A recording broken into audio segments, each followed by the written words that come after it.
Hello everyone, and welcome to another video. Today, we will be discussing some of the most interesting details on the Heart of Deimos reveal that you might have missed during Tennocon 2020. So, let's cut to the chase and begin this video.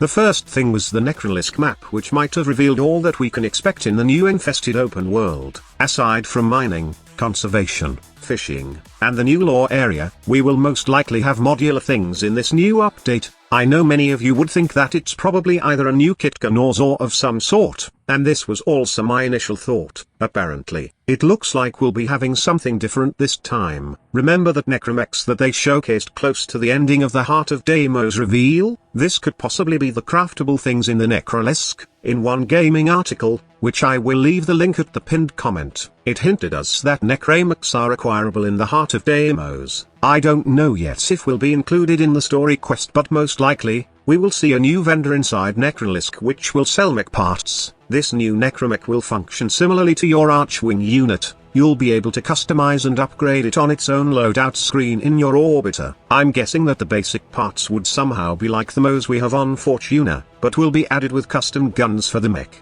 If you can recall, Digital Extremes did show off 3 different variants of the necromechs on Tennocon Relay, and it seems that these mechs model have something to do with the mechs we can pilot in the game. Now before we proceed, I would just like to make a tiny suggestion to Digital Extremes. I'm hoping maybe in the future, we could do more than just piloting necromechs on open world areas and killing a bunch of environmental enemies. The idea of PvP using these gigantic robots would probably spice up Conclave. In fact, it would be a good starting point so we can revive player versus player experience in the game. Honestly, Conclave is slow and weird in my opinion. It takes a lot of tweaking for all warframes to be perfectly balanced in the game mode. However, necromechs would be easy to implement, and the idea of piloting your own robot and going against other players is kind of cool. This is just an idea, but I'm hoping one day we get to see this feature in the game. Moving on, we also have a mask icon that we can spot on the Necrolisk map. Now this is the same icon we have on Cetis, wherein we can buy mask from a vendor named Nakak.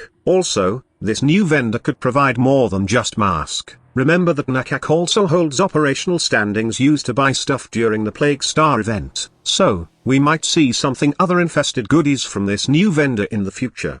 The next detail that could easily slip away from your eyes is there are actually 2 boss fight nodes in the Deimos moon. This could possibly indicate 2 things. One is that we will get 2 new boss fights, and 2 new infested enemies which weren't revealed during Tennocon, and they could possibly drop the infested claw, and the infested arm cannon that the art team talked about before the Heart of Deimos reveal. It probably would make sense to tie these rewards to these 2 new boss fight nodes in Deimos, but these nodes could possibly be the new home of both Lephantis and the Zealoid Prelate. As you can see on the new star chart map, Orokin Derelict is already missing, and Deimos could basically be the new Derelict. It has the boss nodes for Lephantis and Emissary, and the open world is only 1 node.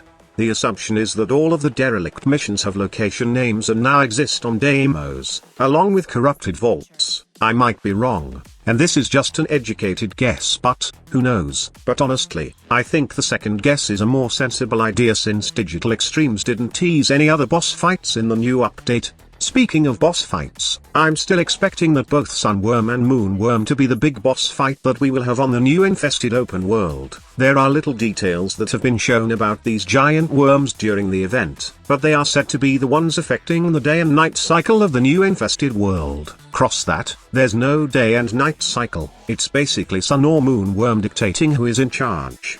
The coolest part about these giant worms is that they do affect how enemies react to players. We are talking about the level of difficulty here, and from what I witnessed during the event, it seems like Sunworm is the most badass among the giants, and you can see Infested having a blue glow when it rises. I don't know how the exact mechanic will work, but to keep it safe, I think the level of the enemies will increase when a specific worm giant is on the field. While this is cool and all, I'm still hoping that we can fight these worms. I just want to see them fall to the ground with my own hands. Another thing that you should expect is that the environment you'll see on Hive bounty missions will be procedurally generated, meaning, you can expect to see a different cave every time you do a bounty mission. I know that you are kind of confusing because I'm jumping into the conclusion that those infested caves that we saw during the preview of the environment for bounty missions, but I honestly think that these are bounty missions. The idea of this new hive bounty is to let players dig deeper into the caves of Deimos until you find a place which was the realm of the Entrati family in the past. Then, you'll have a boss battle with a necramech. Expect this type of bounty mission in the new open world, but somehow with new things to see every time you do the bounty mission.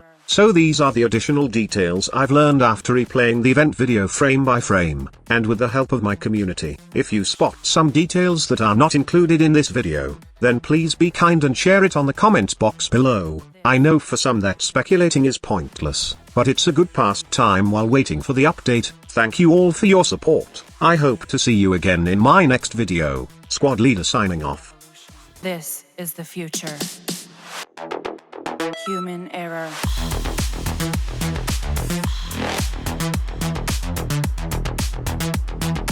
Evolution.